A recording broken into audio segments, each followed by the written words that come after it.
Suvi on enamasti puhkuste ja reiside aeg, kuid ma tahan välja uurida, kas see tähendab, et enda rutiinid peab aknast välja viskama või saab ka kuskil kuurortis peesitades enda vormi hoida.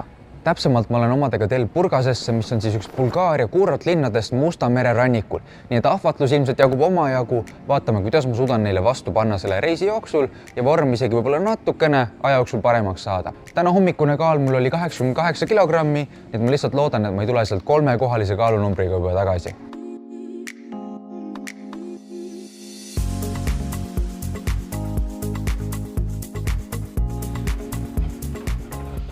Ma olen lõpuks jõudnud omadega Bulgaariasse. Bulgaaria asub täpsemalt siis Kagu-Euroopas Balkani poolsaarel ning on päris pikalt piiritletud Musta merega, mille rannikul ka mina hetkel olen, linnas nimega Burgas. Burgases ise elab keskeltläbi 200 000 inimest, kuid kogu Bulgaaria peale kokku on rahvastiku arv 6,4 miljonit ning Bulgaaria rahaühikuks on siis leev, mis on enam-vähem poole vähem väärtuslik kui siis euro. Kui sa mõtled Bulgaarias, siis sul ilmselt esimesena kajastuvad pähe liiv, päike ja rannapeod, kuid vähesed teavad, et sama rannamaa on meil andnud ka maailma ühe kõige karmima jõutreeningusüsteemi. Nimelt 1960-ndatel tuli mängu mees Ivan Abadjev, kes mõõtas enda sportlasi ja mõtles, teate mis, puhkamine on nõrkadele. Nimelt ta lõi sellise treeningsüsteemi nagu Bulgaaria meetod, ehk siis treenitakse iga päev maksimaalse koormusega ja lausa mitu korda päevas. Ning ka tulemused olid vastavalt sellele päris hullud. Bulgaaria sai nii maailmarekordeid, olümpiavõite, ühesõnaga täielik domineerimine. Kuid see kõik ei tulnud kahjuks puhtalt. Nimelt dopinguskandaalid tabasid Bulgaaria koondist samamoodi nagu päikesepõletus Eesti turisti kuskil kuurortis. Nimelt 1988. aastal diskvalifitseeriti kogu Bulgaaria koondis. Kogu meeskond ja ilma medaliteta, kuid treeningoormus jäi siiski alles. Tänapäeval on õnneks kõik palju rahulikum ja treenitakse ikka päris korralikult, kuid nüüd pigem juba sellise korraliku rannavormi ja lihtsalt hea enesetunde pärast. Nii et sellepärast soovitan, kui satud ise kuhugi reisile, kindlasti proovi järgi see kohalik spordikultuur, kuid ei pea tulema kuhugi rekordeid püstitama, nii et võid vabalt aeg-ajalt endale kohe jäätise lubada täielikult ilma süümepiinadeta. Nii et ma kavatsengi selle järgneva nädala jooksul järgi testida, milline see treening siin Bulgaaria lõunarannikul välja näeb ning kuidas mu enda vorm selle nädalaga muutub. Kõige kergem viis ennast kuskil reisil liigutada on lihtsalt jalutamine. Kuna niimoodi kogudki natukene samme, saad sellest turistipiirkonnast välja ja näedki sellist kohalikku linnaelu ka natukene. Et kui ei ole plaanis reisi jooksul selle nädala kuskil 3-4 kilo juurde võtta, siis julgelt soovitan pakkige jalutamisjalanõud ka kindlasti kotti ja saate päris kergelt enda aktiivsuse täis ilma siis kuhugi jõusaali üldse ronimata. Kuid jalutamise puhul on mõistlik hoolega valida seda kellaaega, kuna sa jalutama lähed, kuna kell on hetkel 8:30 õhtul ja väljas on jätkuvalt 28 kraadi. Kuid selle jalutamise juures on siiski üks positiivne asi, et terve aeg lohutab mõte, et sind ootab hotelli juures üks korralik külm bassein, kus saad ennast natukene maha jahutada. Et neid läheb linnapildis päris palju ja igas teises hoovis on bassein olemas, aga ega pikka juttu ei ole, paneb vette ära.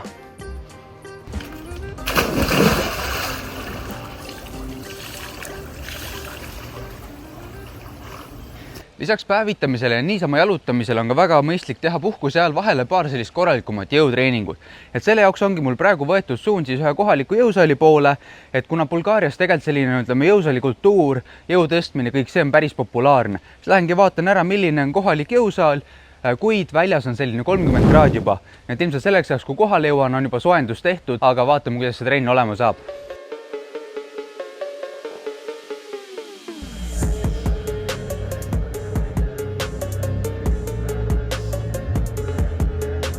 Reisitreenides peab üpris loominguline olema, kuna ilmselgelt kõiki sobivaid masinaid olemas ei ole, kuid samas, kui natukene kastist välja mõelda, siis tegelikult kogu trenni saab ilusti tehtud.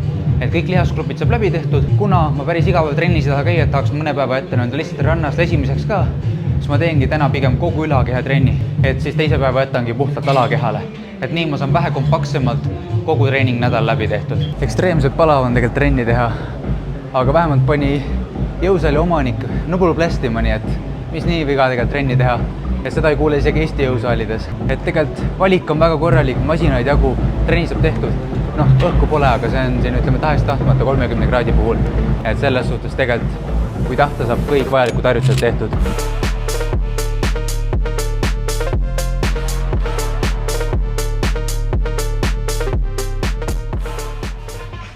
toidupoodi sisse astudes võib sellist klassikalist eestlast tabada päris korralik ehmatus esialgu, kuna sellised toiduained, kus natukenegi rohkem valku saada, on ära ütlemata vähe. Kuid selle eest jagub siin mustmiljon erinevat küpsise varianti, tohutult krõpsupakke, et manši ja snäkki on meeletult, kuid sellist natuke kvaliteetsemat ja valgurikkamat toitu kahjuks on väga vähe. Nii et kui tahtmine natukenegi tervislikumalt toituda ja jälgida, mida suhu pistad, siis peab väga hoolikalt läbi mõtlema enda toiduvalikud ning see, mida sa endal toidupoest korvi pistad. Selliseid välijõusaale kohtab siin linnapildis kahjuks päris harva ja ka need on omajagu juba päevi näinud. Nii et Eestis on meil tegelikult täielik luksus, et meil selline valik välijõusaale on. Kuna kes ei tahaks saada ka 3 asja ühes, värske õhk, hea päevitus ja üks korralik trenn. Eks vabandusi oskab igaüks tuua, kuid kes ei tahagi võib-olla puhkusel kuskil jõusaalis istuda, siis välijõusaali leiab igaüks ülesse ja saabki samal ajal ka kaunist vaadet nautida.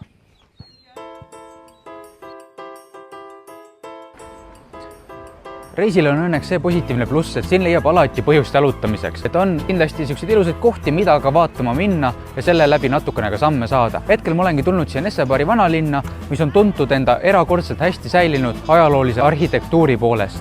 Vaatamist siin kindlasti jagub selles suhtes, et silmailu on omajagu ja kindlasti natukene huvitavam ennast liigutada, kui seal rannarajoonis lihtsalt peesitada ja päikest võtta. Et saab ka sammud sisse, ega see ka päike siin puudu ei ole, et saab ka siin pruuniks omadega.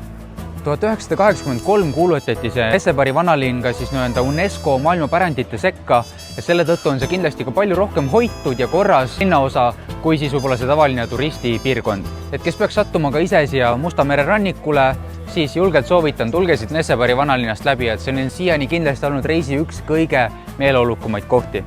Kui aga vaadata sellest põhituristi kohast natukenegi kaugemale, siis tegelikult toiduvalik on juba päris korralik. Et siin on sellised natukene uhkemad restoranid, et saab päris uhke vaatega endal tegelikult kõhu täis ja ka toiduvalik on natukene parem kui lihtsalt ühes suvalises kiirtoidu kohas. Eks me nüüd tuleb ikka hoolega vaadata ja valida endal võib-olla selline sobivam toit selle kõige rammusam asemel, kuid kui terve päev on ikkagi liigutatud sellise päris korraliku kuumuse käes, vahest arva võib endale midagi rammusamat ka lubada, kuna niikuinii kulutab selle siin ajapikku ära. Jõudsin lõpuks omadega jõusaali, et see siia rännak oli siuke paras teekond. Algus läksin ühte teise megagymmi, kuid seal öeldi kohe ukse peal vastu, et nädala pärast alles avavad. Et ega pikka juttu ei olnud, otsisime kohe uue saali, siuke parajalt väike, võib-olla tundub, et siuke hotelli jõusaal. Ukse peal võttis kohe härra vastu, ütles kahjuks, et ainult sularahast saab maksta, mida meil hetkel kaasas polnud siis kohalikus valuutas. Aga õnneks tuli härra vastu, ütles, et esimene trenn on tema poolt tasuta, nii et siin me oleme, proovime saali ära. Pulmeliselt palav on küll, et see kohe mõjutab seda, ütleme, trenni suutlikkust ka, aga pole midagi, saame trenni tehtud. Et kui Eestis on mul muidu siuke pooleliitrine vesi kaasas, siin peab olema kogu aeg 2,5 liitrit vähemalt kaasas, seda vett läheb ikka korralikult.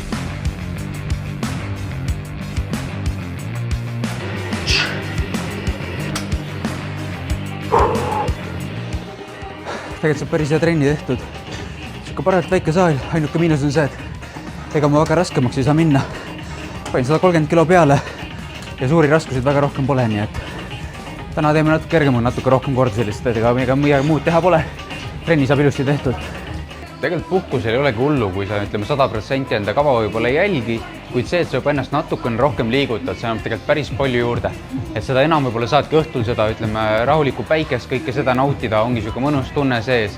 Et see väike trenni annab kindlasti päris palju enesetundele juurde. Pluss siis siia jõusaali tulles kõige suurem positiivne pluss on see, et vahelduseks on natuke jahe, et kuna siin konditsioneer töötab, et siis võrreldes selle õue kuumusega on päris hea rahulik olla hetkel.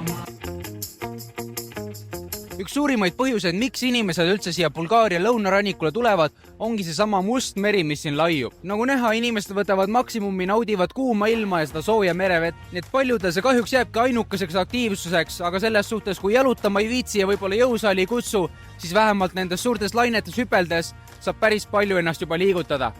Hetkel ma olen jõudnud siis Sunny Beachi kuurortrajooni, mis asub üplis siin Burgase külje all. Sunny Beach on peamiselt tuntud siis enda ööelu poolest, nii et kui päeval jalutamisega samme täis ei saa, siis öösel sellega ilmselt juba probleemi pole. Enamus turistid tulevadki siia just seda ööelu nautima, päeval lesivad rannas ning õhtul, kui ilm on juba natukene jahedam, tulevad siia linna peale siis seda melu nautima. Siin turistid tänaval jalutades iga teine putka on selline fast food restoran, et jagub nii McDonald'seid kui ka lihtsalt klassikalisi fast food restorane. Et restoranist on tegelikult asi kaugel, see on kõige klassikalisem selline kiirtoit, rasva sees praetud friikartulid ja midagi sinna kõrvale. Siin sellist väga erilist toiduelamust ei saa, kuna keskmine klient siin on ka üpris purjus, siis ma ei imesta, et nad siin päris hästi teenivad. Siin saab õnneks proovida paari sellist natukene võib-olla sportlikuma tegevust ka lisaks siis võib-olla lihtsalt joomisele. Nii et vaatame, ilmselt see selline pool skämm on, aga äkki saab tehtud.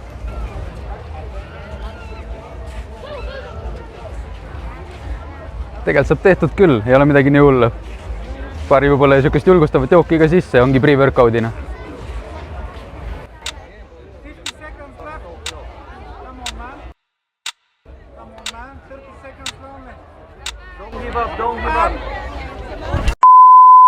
Igatahes, kes otsib sellist kultuurielamust siit Sunny Beachis, sellest võib-olla jääte ilma, kuid saate sellest nautida korralikult sellist ööelu ja pidutsemist, et sellest siin kahjuks või õnneks puudust ei tule. Kui oled video siiamaale jõudnud ja oled saanud natukenegi uut informatsiooni, siis pane kindlasti like ja subscribe mu kanalile, et ka tulevikus sarnast huvitavat sisu näha, siis luban, see reis ei jää veel viimaseks. Aga minu Bulgaaria reis hakkab vaikselt omadega ühele poole jõudma. Naudin veel viimast õhtusööki siin reisi viimasel õhtul. Tegelikult reis on väga meeleolukas olnud, olen saanud seda päikest ja kuuma, mida ma siia otsima tulin. Tegelikult sai ilusti trenni tehtud. Toitumine võib-olla ei ole nii ideaalne kui võiks, kuid seda enam ootan enda tavarutiinide juurde tagasi naasemist. Reisi jooksul tuli keskmiselt päevas 18 000 sammu, mõni päev lausa 25 000, mõni päev oli natuke rahulikum, võtsimegi puhtalt päevitamiseks, kuid liikumist oli omajagu. Et tegelikult kui leida kohti, mida vaadata, siis piisab juba täitsa sellest, et ei peagi iga päev jõusaalis käima, kuigi sai terve reisi jooksul ka teha 3 jõutreeningut.